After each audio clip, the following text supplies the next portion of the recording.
Good morning, everyone. Thanks so much for joining us again here at the SCSA. So we since we've launched, the remote auditing process, one of our advisors, Kara, has put together a presentation on some of the processes involved in that remote auditing. And so we're going to go over that a bit today.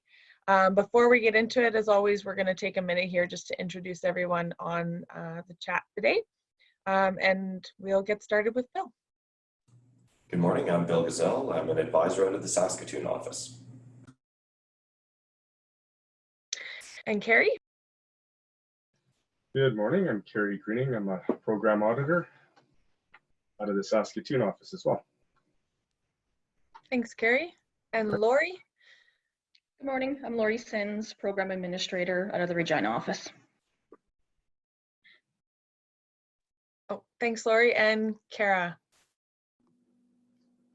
Laura. Hi, I'm Kara, safety advisor out of the Saskatoon office, and I'll be walking you through a presentation today. Thanks so much, Kara. And I am Laura Lodge. I'm also a safety advisor, but I am out of the Regina office.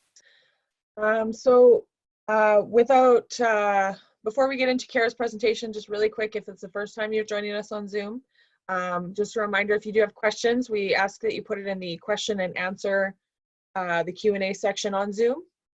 We do have somebody monitoring Facebook as well, so we'll get to those questions as well. And then if we have any links or any information we want to share with you, we'll usually post it in the Zoom chat. So just keep an eye on that. And without further ado, Kara, take it away. Thanks, Laura. Just share my screen here so everybody can see what I'm doing. As Laura said, we're doing remote auditing for C-Corps right now, and remote audits for Corps are going to start in June.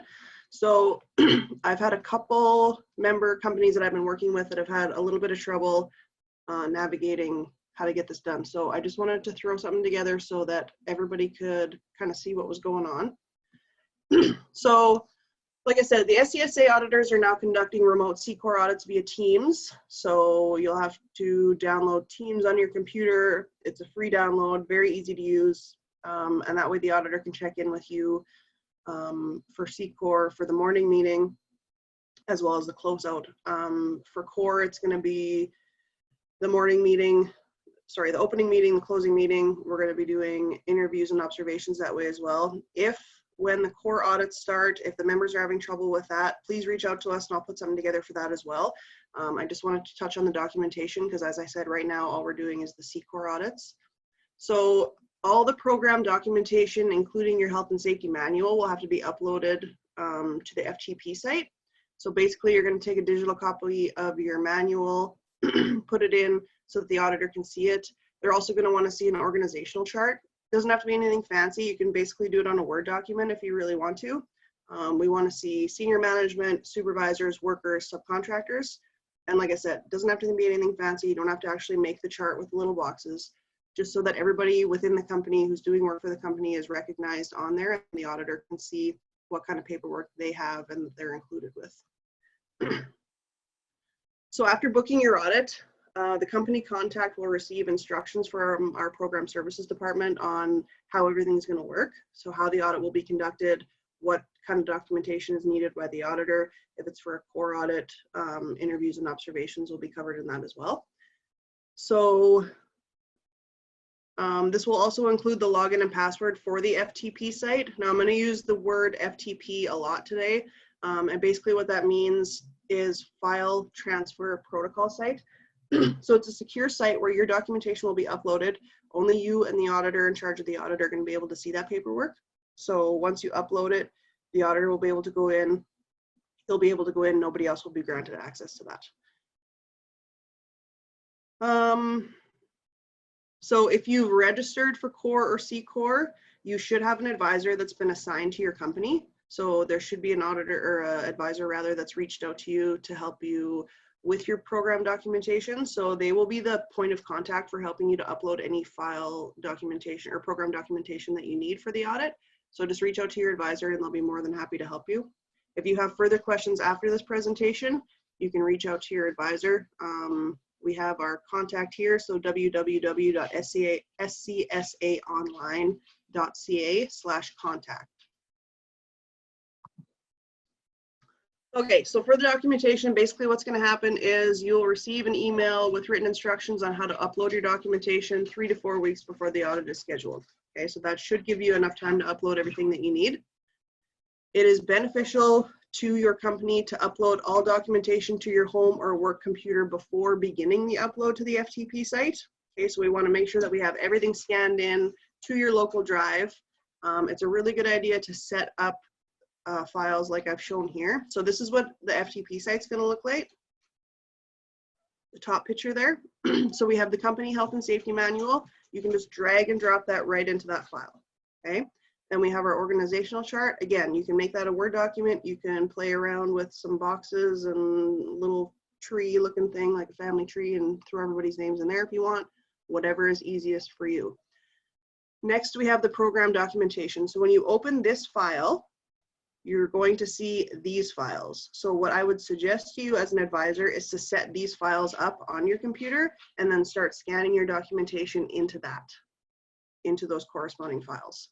One thing I also wanted to bring up is, so let's say for number 1, you have your health and safety policy. If that's going to be in your company health and safety manual, you don't need to upload it twice. Okay, we don't need you to do that. Alternately, if you have a digital copy of your health and safety manual and you want to show that you have been signing your policies, procedures, etc. throughout, let's say if it's for a recert audit for a 3-year, you can put those signed policies in these corresponding files, and then the auditor will be able to find them, and then you don't have to worry about signing your digital copy of your manual. That makes sense. And then it's pretty straightforward. Like you have your hazard assessments, right? So we'll scan everything, put them into a file. You can organize them by date if you want, and then you can just drag and drop them into this file. If you are wondering after this presentation what these files, what you need to number them as, if you go to scsaonline.ca/resources/safety documents, you will find a core internal audit tool there. This document will have everything that's going to be included in the audit, and it's really beneficial for you to have this tool for your company. So go to our website, download the core internal audit tool, and literally everything that the auditor is going to be looking for is going to be in that document. All the corresponding section numbers will be in there, so you'll be able to set up your files like this. And then, yeah, like I said, you can just save them on your local computer under, say, number 2 hazard assessments, and then literally drag and drop that into the FTP site itself.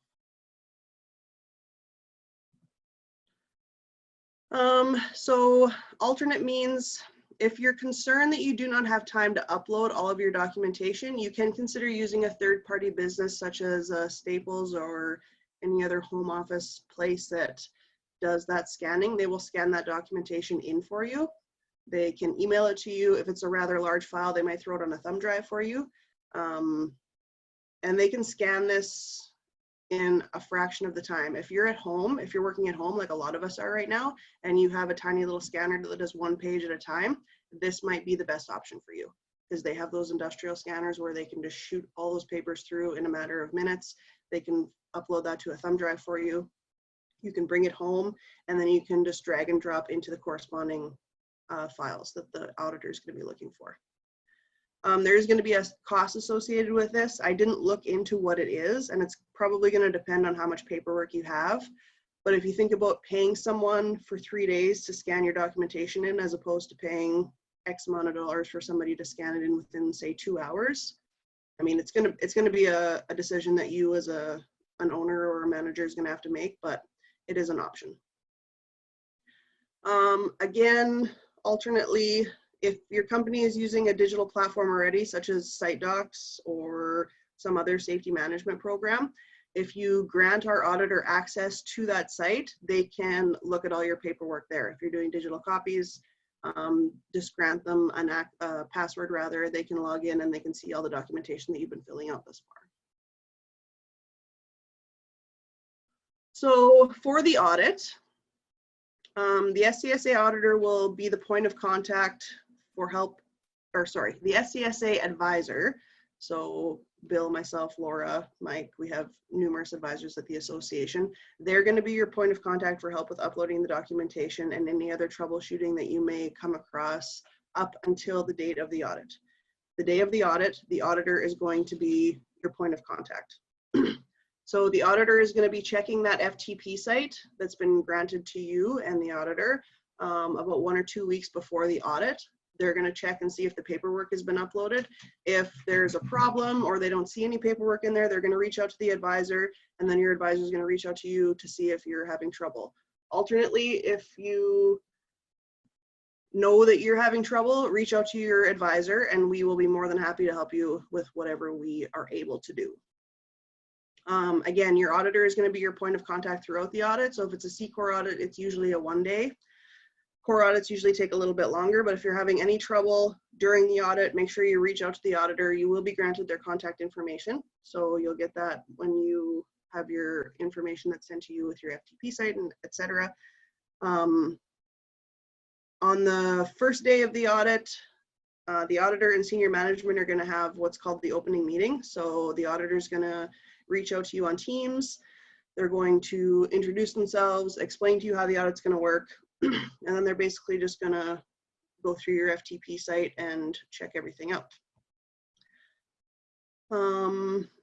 There will also be a midday check-in from the auditor to senior management for C-Corps only. So because the core audits take a little bit longer, they'll probably do a daily check-in, whereas with the C-Corps audit is only a 1-day. So they'll do a midday check-in just to see how things are going. If there's anything that they can't find, they'll reach out to you and say, look, I'm having trouble finding this. Maybe it's in a different file. Maybe it got missed when you were doing the uploading. So you should get a chance to get that uploaded if you have time.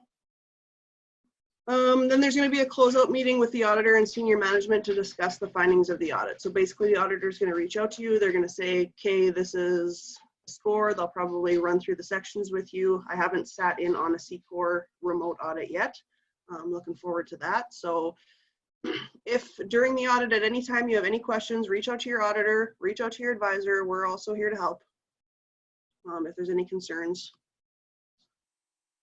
So this process that we're using right now, this remote auditing, we put this in place to protect the health and safety of the SCSA program auditors, as well as our members and members of the public from the spread of COVID-19. So basically we're doing everything that we can to make sure that we're keeping our employees safe, we're keeping our members safe, we're keeping the public safe. So we're trying to reach out and get this done digitally to keep from spreading that COVID-19 virus.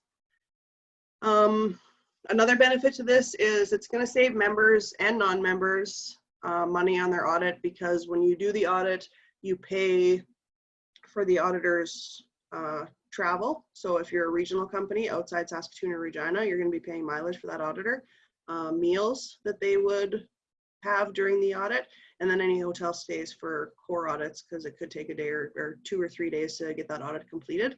So by doing this remotely, we're saving our members money. So we're hoping that that's going to be a beneficial thing. We know that this is kind of a change. We appreciate your patience and understanding in this kind of unprecedented time. So if there are any questions or concerns, reach out to your advisor, reach out to your auditor, and we will definitely bring those concerns forward to management.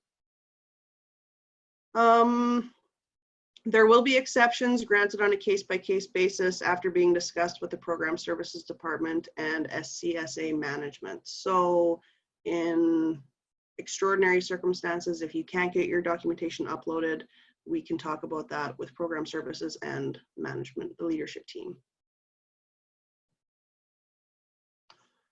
So in closing, the health and safety of our employees and our members is of the utmost importance to us. And again, we appreciate your patience and understanding during this time. We are currently booking audits about 12 weeks in advance. Any of the audits that were booked from the time that the COVID-19 pandemic started up until now are going to be given precedence over audits that are just coming in. So anything that was canceled in this time that we were at home is going to be given kind of the first crack at it. So due to a backlog, we are booking about 12 weeks in advance. So if you want to get your audit booked, reach out to our office. There's usually someone in the Regina office right now, 306-525-0175. Or you can email our programs department at SCSA programinfo@scsaonline.ca to book your audit. And again, if you have any troubles, just reach out to your advisor and we will do our absolute best to help you through whatever troubles you are having. And that's it for me. Thank you so much, Kara. I know that this is definitely a new process for a lot of people, and I mean, it's a new process for us trying to learn how to use this site as well. So, and just to reiterate what Kara said throughout was that if you're having any issues, any problems at all, like, we're here to help you. If for some reason you don't have an advisor assigned to you, like, just call our offices or go to that website and all of our contact information is listed. So you can get a hold of us on there too. So we did have a couple questions come in while the presentation was going. So I'll jump into them, and they're actually training questions. So the first one here was, I received an email regarding the cancellation of the June 25th basic training techniques class with no future options. This is a required class for NCSO that I've been trying to get into since March. I'm not sure what to do. So we don't actually have any trainers sitting in with us today, but does anybody want to give a shot at that? I'll take that one. The NCSO program doesn't have a deadline, so I would suggest if there's other courses that the person needs to take that we are offering on that instructor online format through Zoom, to take those ones first. I know the training department will eventually be getting some more courses out. I don't have an answer if they'll be covering basic training techniques or when, but hopefully the person going through the program has some other courses they need to take. If they're at the end of that process and they're just waiting for a couple of courses, unfortunately, they may have to wait a little bit longer. Yeah, and yeah, unfortunately, that just might be the case. We are trying to get as many out there as possible. I know the next question that came in is WIMIS going to be available anytime soon. I've been working on that myself, actually, so the plan is to have that available. We were redeveloping it for an in-class thing, but now we're having to add in that whole doing it remotely portion. So we're hoping to get all these courses out to you guys as soon as possible, but we have to make sure that we can offer it, that the practical portions are part of it as well. So just keep, if you're not following us on Twitter or Facebook, do that. As soon as anything launches, we push it out on there. So that's the best place to get the most current information. So the next one is an audit question. So with the backlog for audits, is it recommended to book before I'm 100% ready, but I feel like I will be ready? I'm not sure if that might be a baseline audit. Like we said, the priority would be the ones that are canceled, and then recertification audits. The baseline audits we may have to do later in the fall. If that is the case, we would grant extensions to the company's milestone 2 letter if that's required. We're just going to have to see how many of these audits can be rescheduled and how quickly. Yes, 100%. And I think that question really reiterates the importance of talking to your advisor. Your advisor would be more than capable of helping you out with that and saying, you know, yeah, I think you can get this ready, or no, maybe you need to wait some. So definitely get a hold of them and they should be able to help you. So here's a question relating to your presentation, Kara. It was mentioned that if we have site docs, the auditor can look at what we have. Does that mean that we do not need to upload our documentation to the FTP site that was discussed? So anything that's going to be encompassed in your site docs, if your health and safety manual is uploaded to your site docs, then you won't have to upload that. If you're doing all of your hazard assessments, toolbox meetings, safety meetings, site inspections, inspection reports, incident investigations, if that's all going through site docs and being digitally saved on that platform, then you shouldn't need to upload anything to the FTP site. But reach out to your advisor or your auditor and they will let you know just kind of walk us through what you have going on Site Docs, because I know some people don't use all the forms in Site Docs. Maybe they have a paper form that they really prefer, so that would have to be scanned in and uploaded to the FTP site. It's going to be kind of a case-by-case basis, so feel free to reach out to us. I would be more than happy to log into your Site Docs and kind of check out what you have going on and then make a recommendation from there. Yeah, and that's easy enough. It might just be a case of, like you said, uploading a few pieces that aren't on that app, right? So so another WMIS question here. So will the new WMIS be a train the trainer course? And to be honest, I guess I should answer that. I've been working on the WMIS course for a few weeks now. So the plan is to be a train the trainer course. I know with our live on the job site course, it was a little bit different than the original train the trainer course, but no, with the new program, it is meant to be to certify you to train in-house, as well as have some practical components of it, just to make it a little easier for you guys to have a WMIS program that's successful on site. So again, watch Facebook, watch Twitter, or our website, and as soon as that program is up and live, it'll be on there and you guys can book in your seats. So the next question is, can I be put on a registration waiting list to make sure that I get a seat for a class?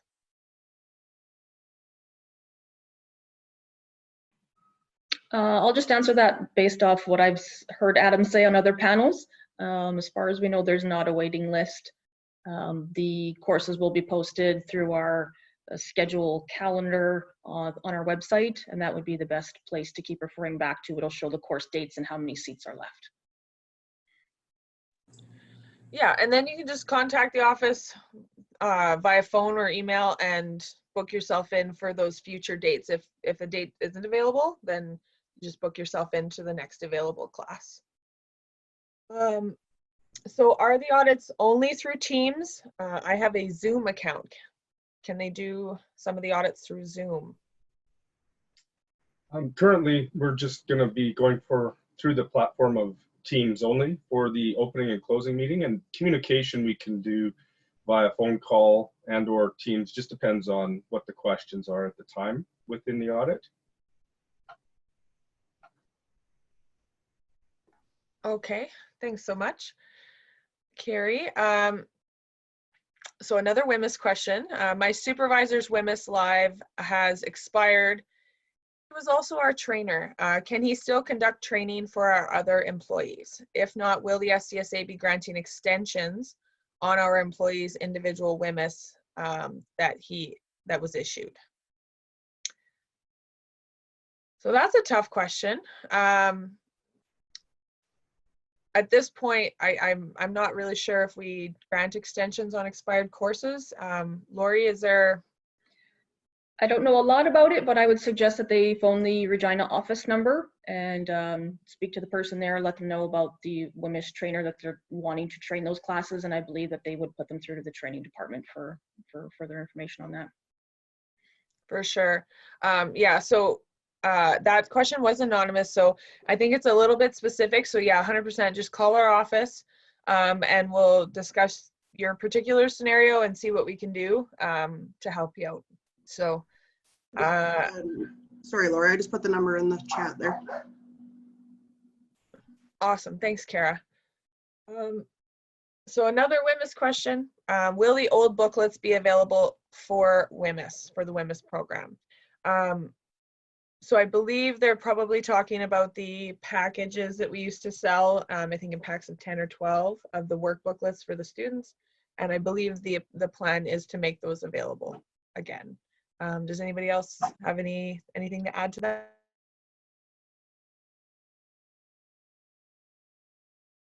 Okay.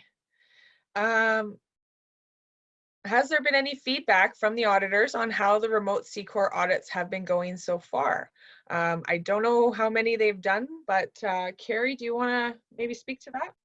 Sure. There's been 2 or 3 CCOR audits, and they've actually gone very well. The feedback from both the client who's being audited as well as the auditor, the experience has been very good.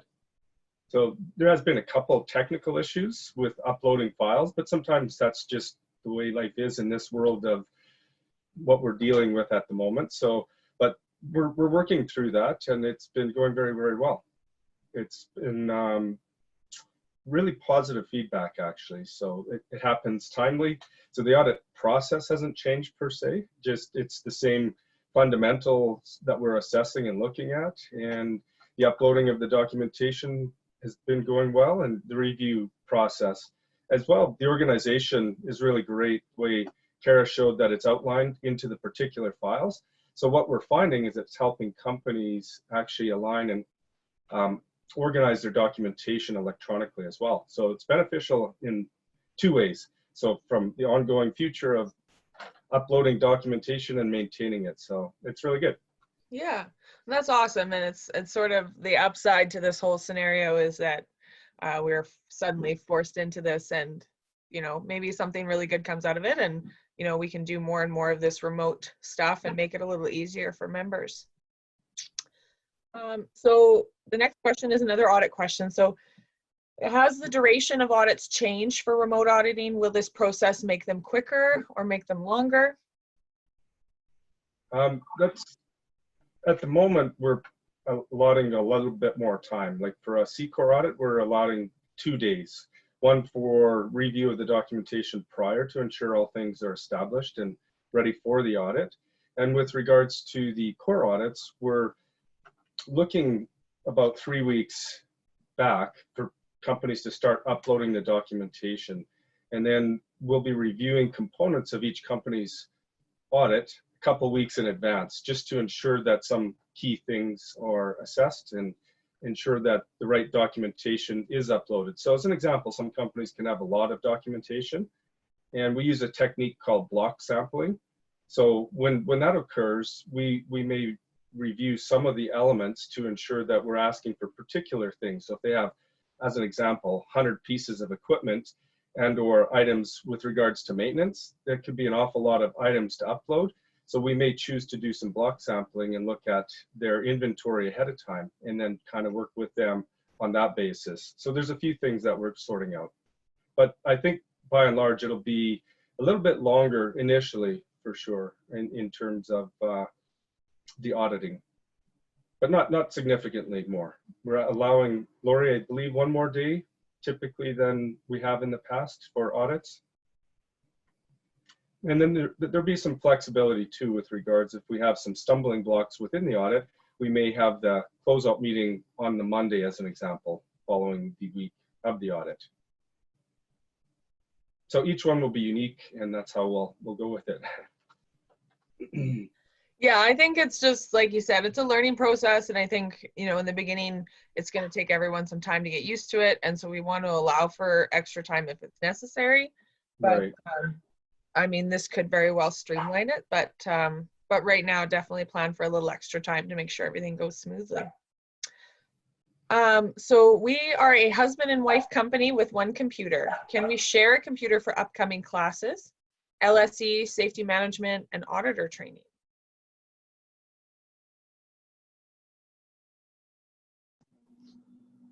Nobody else is gonna jump in, I will. I had a company that actually asked me this. They had 3 people in a house and they wanted to go through the training. It is best if everybody has their own computer, mostly for the participant part of it, so that the instructor can see what's kind of happening. And then for the exam as well, it is better if everybody has their own kind of spot to sit and computer to use.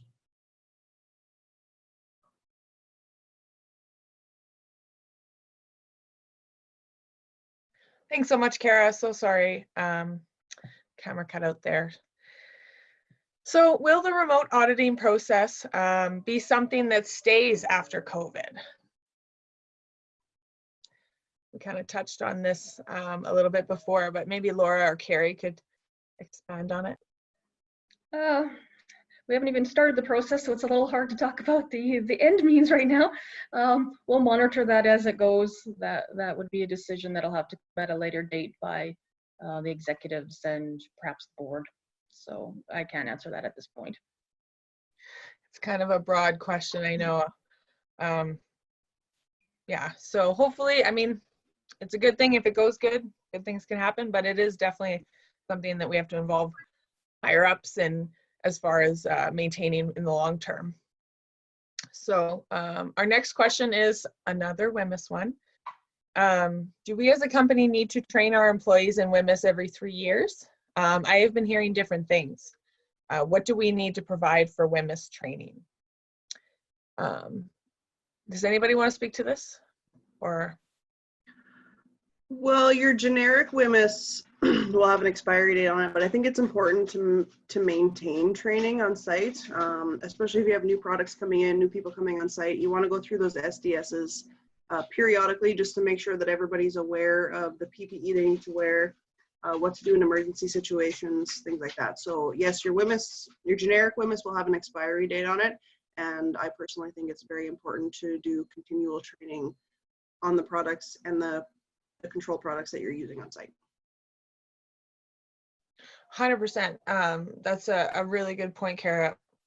The law actually does require that you not only have a sort of a generic training in WHMIS, which is, you know, what is WHMIS, what are the symbols, what's an SDS, things like that. But the legislation does actually require that you have site-specific training.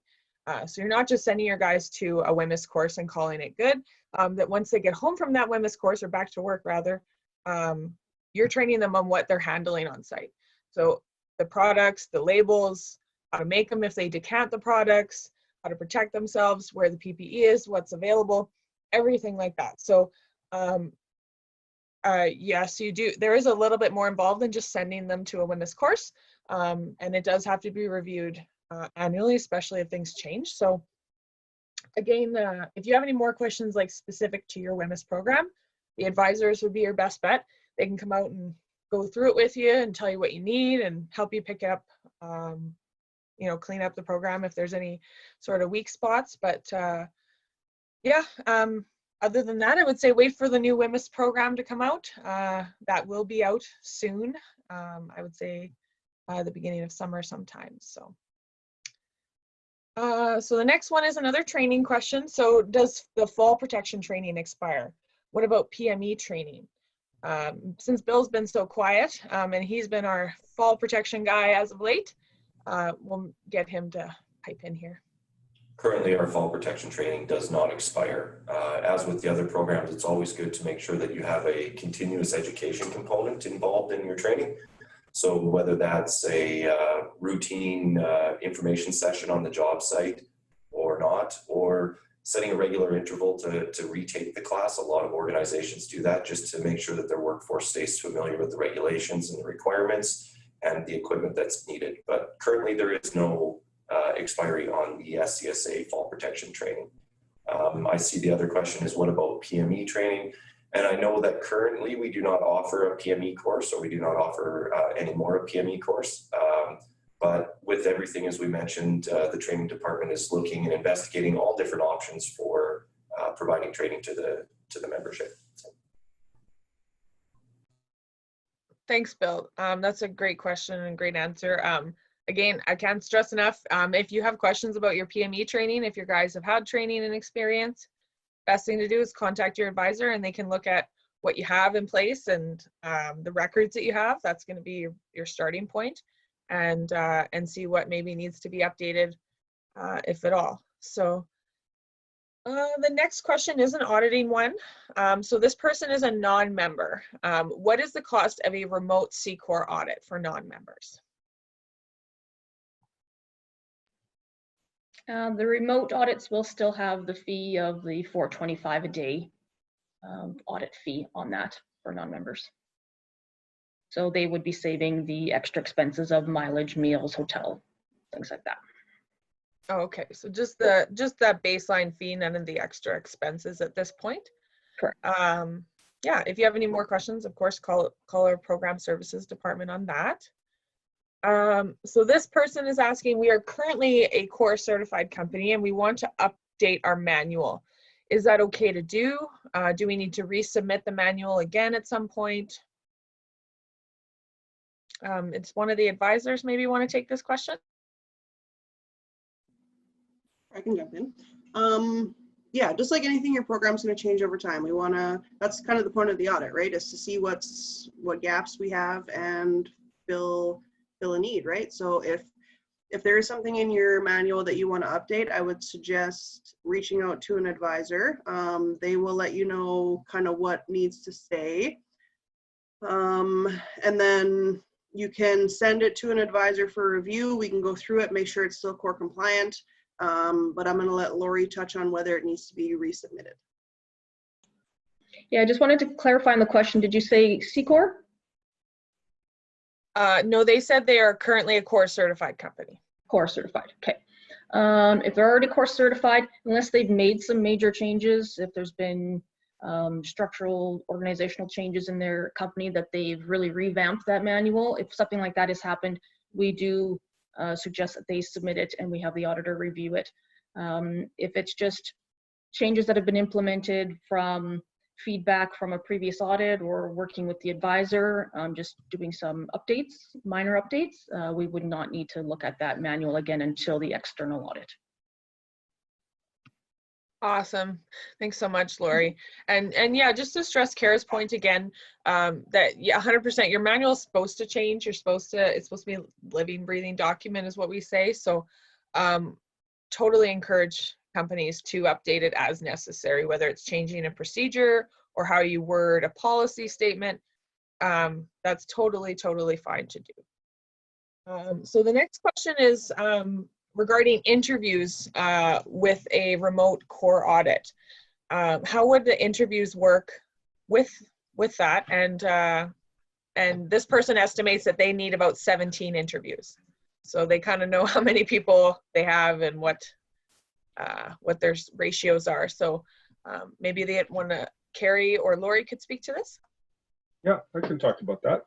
Well, it works very much the same as an audit. So with regards to 17 interviews, we'll have to strategically set it up for the particular job sites or the office, wherever people happen to be working. So with out on the job site, what we found to be successful so far is we need a quiet, private area. So maybe an office trailer that we can utilize an office, or sometimes a vehicle, and the person would have to have a phone and download the Zoom function, and then we would just chat one-on-one back and forth and answer the questions that way. With an office setting, quiet, private area would be objectively what we're asking for. And then the person could sit down, just as we're all present on Zoom here, would be the same thing with Teams, except it'd be one-on-one interview process. So it doesn't really change, and the time allotment is still the same, because we ask the same panel of questions in the same way, just not in front of each other than through social media apps. Yeah, so yeah, basically it's all still happening. It's just that we're using a new route of speaking to the people, right? So going online this way. So still need to kind of allot for the time regardless of how many people it is, right? That's right. Yeah, so plan 20-30 minutes at the most for each interview, and we'll just coordinate that with the contact person within the audit, and we'll discuss back and forth, set up particular times for specific job sites, and therefore it'll carry out as it normally would, except we're using devices such as a laptop, an iPad, and or a phone. Yeah. And I know in my experience, sometimes those interviews can be the biggest chunk of an audit, is making sure you're doing enough interviews. So we always schedule them, with the company, right? So we're not pulling everyone away from work at the same time, obviously. We're making sure that we can do it all and they can still keep working. So that's right. So the next question here is from Barry. So with COVID hitting hard, is there a chance that more health policies, practices, and procedures will be required for core or C-Corp audit processes, as it's a health and safety program? So that's a kind of a broad one. Maybe one of the advisors could jump in on that. Sure. Of course, with any plans and procedures that were developed for worker health and safety, including during this time, they will have to have those documents to verify that they put in appropriate steps to protect their workforce at this time. For the audit side, I'm sure that Carrie can step in and make mention on what particulars they're looking for, but a well-developed program that is inclusive of this pandemic planning information would be, I would believe, is what they're looking for come audit time, is having that information included as well. Yeah, just like any type of work that you do, as Bill said, you have to protect the workers. So how you document and following protocols. So ideally, I think the advisors prepared a ton of documents with regards and went through the government websites and prepared several toolbox talks and information pamphlets about setting up things for pandemic and responses for health and well-being. So we'd be just looking for what you have in your program and seeing if it's being followed. So we're not setting the standard, we're just upholding the company to the standard that they've acquired. So it has to match the government and should match good, safe practices.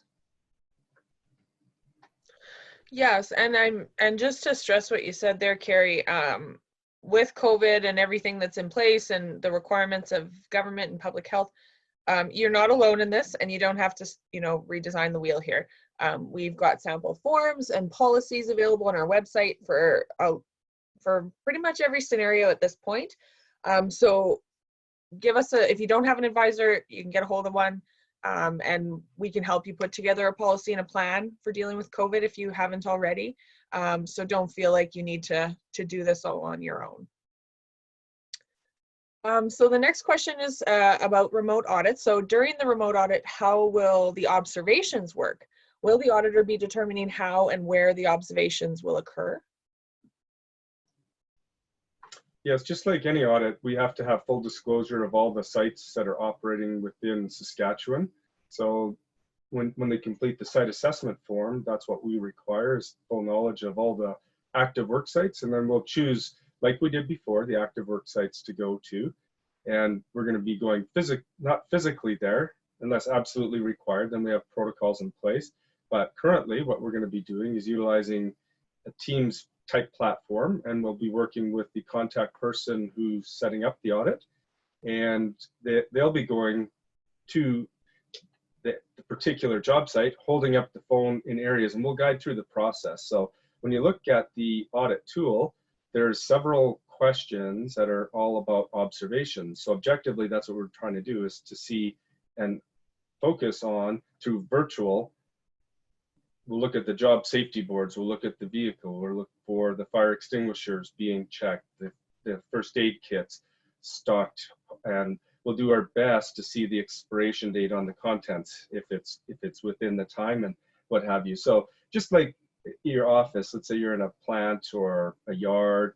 So in the offices and the buildings, we're looking for sufficient exits that they're properly marked and things like that. So it really doesn't change. It's just through a virtual platform.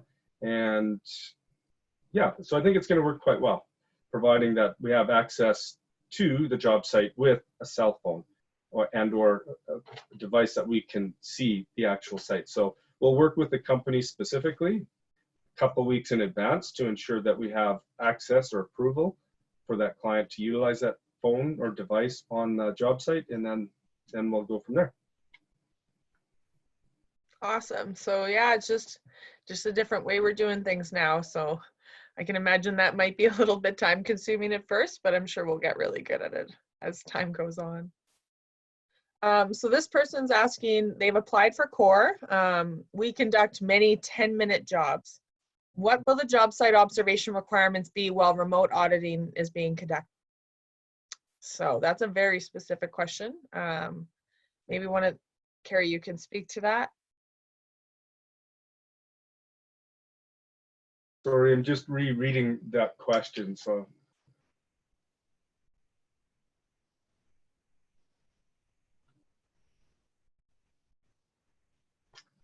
okay, so potentially like a service company, maybe going to multiple job sites. Well, just like in real time when we conduct the audit, we want to see all scopes of work. So depending on the services that they provide and the type of work that they do, we want to see at least each element of the type of work that they do within the audit. So that's what we're looking for. So we don't have to see 15 of those jobs. We might have to see 2 or 3.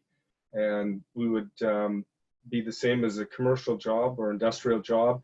We would just have someone hold up the phone and or the camera so that we could observe while the work is being conducted. So just like we would be in person, we'd be there in person, standing back, observing, not interfering. And the same process will occur. So they might have to have 2 people, one to hold the phone and one to do the work. So we'll just see how it works. But again, we'll contact the company a couple of weeks in advance and discuss all those issues with each company.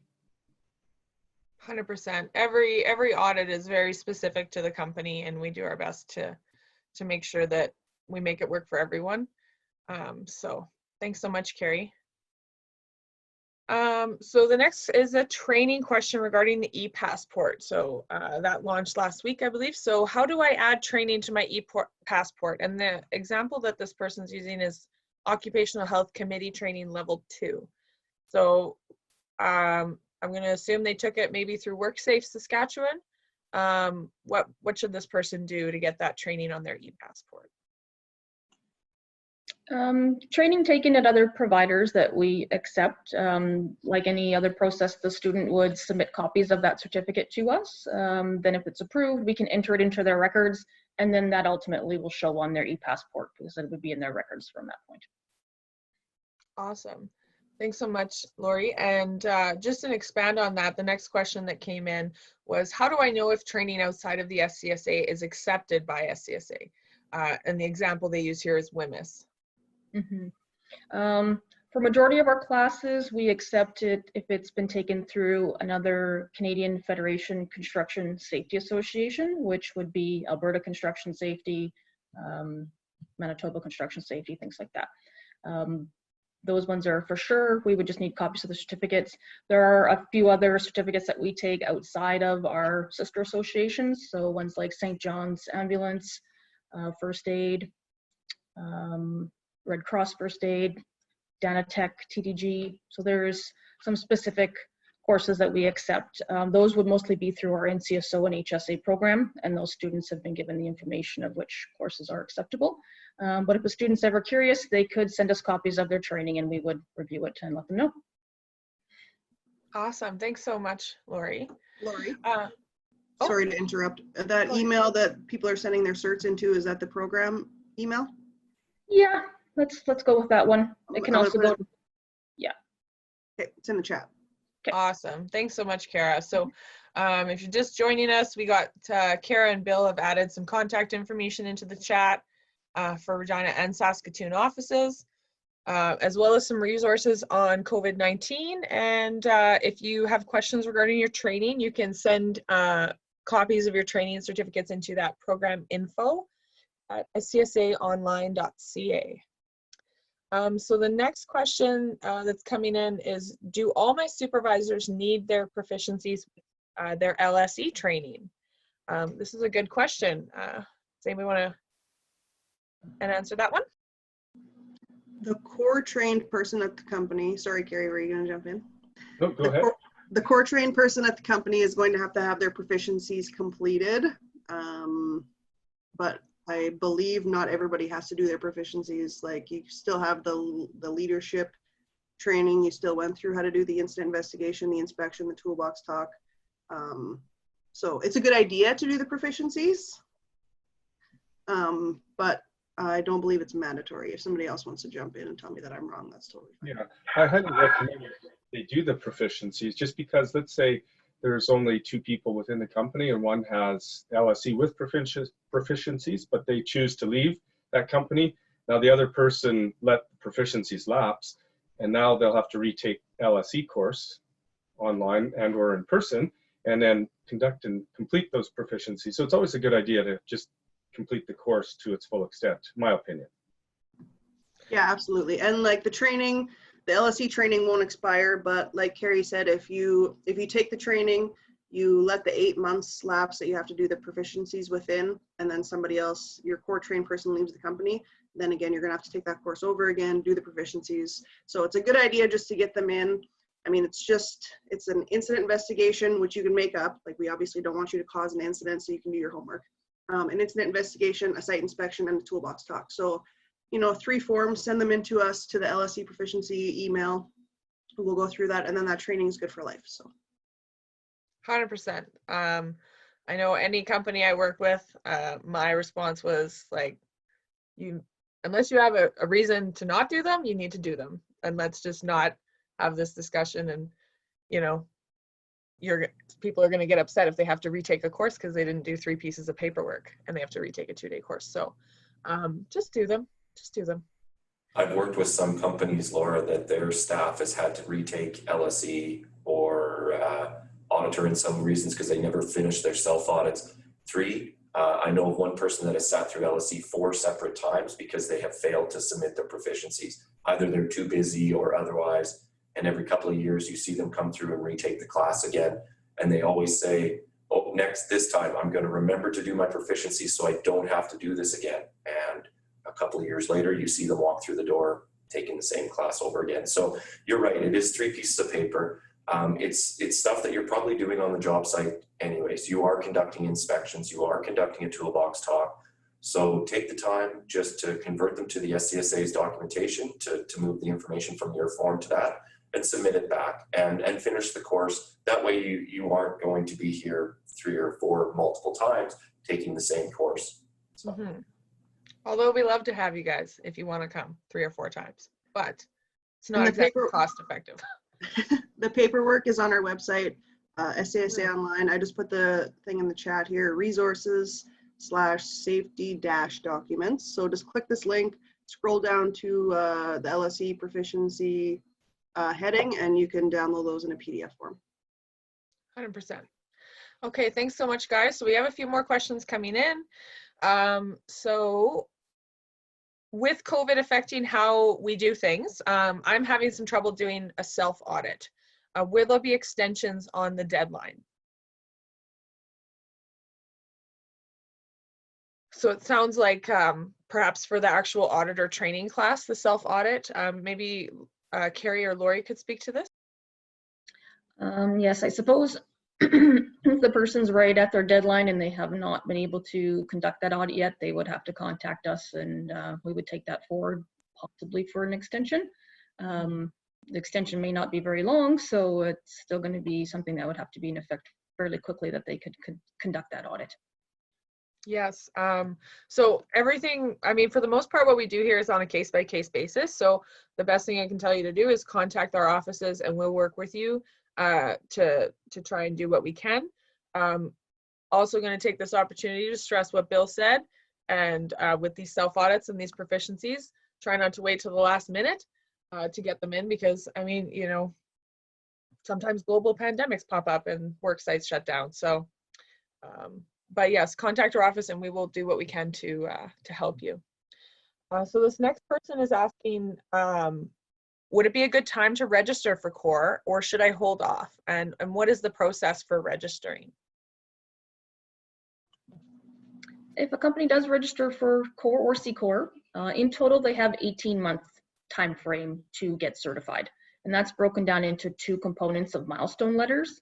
There's a milestone 1 letter, there's 4 courses, 2 proficiencies, and a review of the company's health and safety manual that would have to pass within the first 12 months. Then the second milestone would be an extra 6 months to give the company time to collect more documentation if required. So that would be maybe a conversation if they did want to contact an advisor. What type of work does the company do? When ideally is the time to have that audit? And then almost work a little bit backwards to see if it's a good time to register right now. They can certainly take courses and work on, if maybe even if they have to implement their health and safety program right now from the beginning. That's a big factor too. If they have not developed a program at all at this point, they may want to get a little bit further ahead, register, and then work with an advisor on building that manual as well. Maybe the advisors might want to jump in a little bit more on some more steps that they could help with. Yeah, sure. Just to follow up with Lori, absolutely, we suggest if you are ready and you have a currently developed program and you have your training completed, or otherwise feel free to register at any time. One thing that I suggest to the companies I work with is taking a look at the training schedule upcoming, as we're kind of running a condensed schedule because of the pandemic and the situation, to make sure that you allot yourself enough time through your busy season. A lot of people now are in the field quite heavily, and finding that time to take an online course or a 2-day class, they might not be able to accommodate that till later. So like Lori said, you really have to work backwards from the date that the milestone would come up and make sure that you can complete the training, have time to develop your health and safety manual and submit it and make sure those corrections are returned and completed if it requires any, and work your way that way. But it is something that a simple phone call to any of the advisory staff or to program services for that matter on through the links on our website would be happy to help you and explain some of the process, the timelines, look at the potential availability of the classes and the course load that you would have to do, and then see if there's also the time for manual development that the advisors can also assist with as well. But very much absolutely reinforcing what Lori said. Look at the timelines, make sure that that's something you feel that you're comfortable achieving in that first in the first set of months, because it seems like a lot of time, but it does sneak up on you, especially during this busy season of the year. Yeah, it does. It does go by fast. So, I mean, right now we are giving extensions, but generally, you know, it tends to sneak up on companies, I think, and they don't realize how fast it goes. That being said, just to reiterate what Bill said and what Lori said, is there's no reason you guys can't work on your program before registering for CORE. You can start to put your program together, you can start to take training, you can work with the advisors, and then when you're ready for it, actually register and get that milestone started, or that milestone process started. So we only have a few more minutes, so I'll try and get to the rest of these questions. So if my recertification audit is coming, but my jobs have been delayed due to the pandemic, can we wait until these jobs kick off until we do the audit? So I know we've touched on this a little bit. Maybe Laura, you can touch on it quickly once again. Yes, I'm thinking that's a company that needs to recertify their core. Yes, if they did not have job sites at all at this point with COVID, we would have to go with an extension and then look at a date a little bit in the future and get them slotted in for the audit. Awesome, thanks, Lori. So this is a different one. So I'm down to 4 employees, but I'm registered for CORE. Can I change to C-Corps? I just can't see myself getting past 9 employees anytime soon. Does anybody want to answer that quickly? A company can switch to C-Corps if they like. That's usually a good conversation with the advisor to see what type of work they do, when their busy seasons are, how many staff that you do use, because the C-Corp is 9 or less, including subcontractors that you bring on. So that's a good conversation to have with the advisor before deciding to switch. We wouldn't really want companies to be switching just during this period because they're low at this time, because they don't know that, you know, they may pick up to that nine or more in the future once things are a little bit back to normal. So that would be a good conversation to have with your advisor before you make that decision. But we would allow a company to switch. If they're already in a milestone letter, we would not be extending any dates of any kind. It would just be a switch to the other program. Awesome, yes.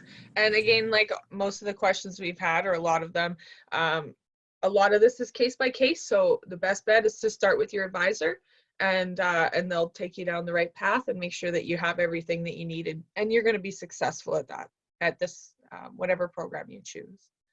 So we are actually at 10 a.m. There was a few questions I didn't get to, but I will pass those off to our Thursday crew. So if you're available, join us again Thursday morning, 9 to 10. And we will be here next Tuesday, 9 to 10 as well, with some special guest speakers. So please join us again if you can. In the meantime, stay safe and stay healthy.